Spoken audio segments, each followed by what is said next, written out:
artigo 9, então, da nossa Declaração Mundial de Educação para Todos, bem curtinho, já até comentamos aqui, é mobilizar recursos. Então, para que as necessidades básicas de aprendizagem sejam satisfeitas, mediante ações de alcance muito mais amplo, será essencial mobilizar atuais e novos recursos financeiros e humanos, públicos, privados ou voluntários.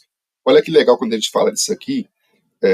Pensem em toda a mobilização que nós tivemos no Brasil. Vocês vão se lembrar da família na escola, os amigos da escola, as instituições privadas que começaram a procurar e a dedicar recursos para a educação.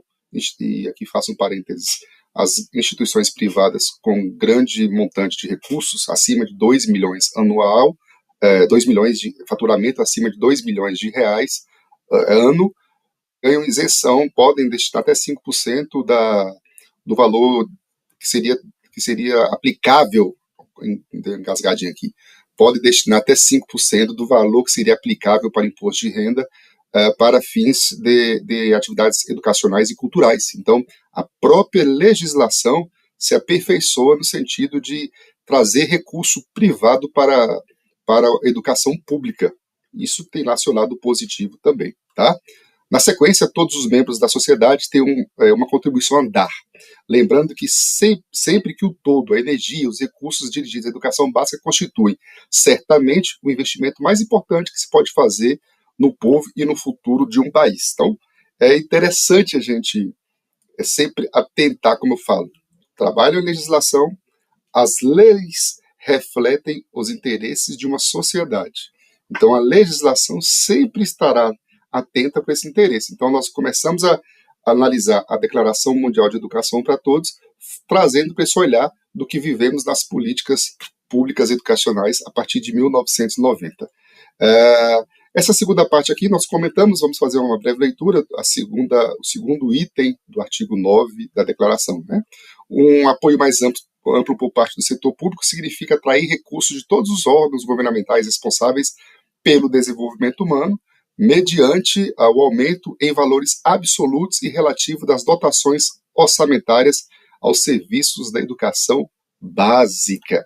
Aqui, antecipando um pouquinho do que nós vamos ver na LDB, para ficar chiclete aí na mente. Qual que é o valor mínimo que a União vai investir em educação? União, o governo federal, nunca menos que 18% dos recursos. Qual que é o valor mínimo que o Estado e os municípios, que os estados e os municípios vão investir na educação? Nunca menos do que 25% dos seus recursos, tá? Então, para ficar chiclete nisso aqui, isso é importante. Lá adiante nós vamos tratar das particularidades, inclusive das particularidades durante a pandemia. Bacana? Então, significa também reconhecer a existência de demandas concorrentes que pesam sobre os recursos nacionais e que, embora a educação seja um setor importante, não é o único. Então, é importante falar disso aqui, é importante a gente perceber isso, porque nós tratamos de várias necessidades da população, e a educação, como a própria lei coloca, não é o único. Nós temos a saúde caótica no Brasil, vamos tratar especificamente do Brasil, a infraestrutura, o saneamento básico. Gente, ainda nesse país, quase metade da população não tem acesso ao saneamento básico, esgoto sanitário. Em nossas casas, a maioria das casas do interior faz o esgotamento em fossas sépticas que, consequentemente, contaminam o nosso lençol freático. Então, é a concorrência entre as necessidades que chama a atenção, faz com que se chame a atenção para investimento em educação. Cuidar para que haja uma melhor utilização dos recursos e programas disponíveis para a educação resultará em um maior rendimento e poderá ainda atrair novos recursos. A urgente tarefa de satisfazer as necessidades básicas de aprendizagem, olha, o documento se chama isso, Declaração Mundial de Educação para Todos, necessidades básicas de aprendizagem. Então, o próprio documento repete, não sou só eu que sou repetitivo aqui, o meu objetivo é a fixação do próprio documento, é chamar para o objetivo maior da sua proposta. Então, a urgente tarefa de satisfazer as necessidades básicas de aprendizagem poderá vir a exigir uma realocação dos recursos entre setores, como, por exemplo, uma transferência dos fundos de gastos militares para a educação. Olha como isso é melindroso, né? Um documento pensado, organizado principalmente pelas grandes nações do mundo, pedindo que se retire os recursos, por exemplo, das Forças Armadas para investir em educação. E, acima de tudo, é necessária uma proteção especial para a educação básica nos países em processos de ajustes estruturais e que carregam o pesado fardo da dívida externa. Agora, mais do que nunca, a educação deve ser considerada uma dimensão fundamental de todo o projeto social e econômico. Aqui volta muito naquela lógica dos discursos políticos.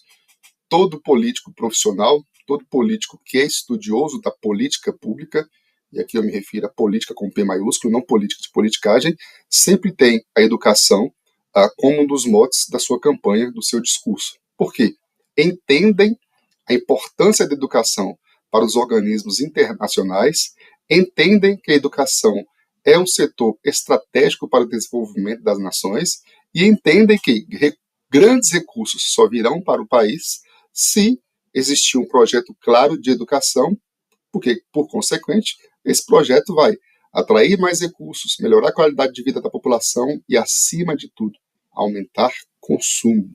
Aumentar consumo. Se eu penso no documento global, a preocupação da Unesco, quando patrocina o evento que gera esse documento, é a criação de uma aldeia global de consumo, ou uma aldeia global de produção e consumo. Tá? Então, aquela lógica que muitos dos meus alunos aí são professores de história, são economistas que querem entrar para a educação, a lógica de se pensar que a reestruturação da educação vai fazer girar o capital, vai fazer girar uma cadeia produtiva, vai fazer girar uma cadeia de consumo, aumentando e alimentando a lógica capitalista da produção e do consumo. Bacana?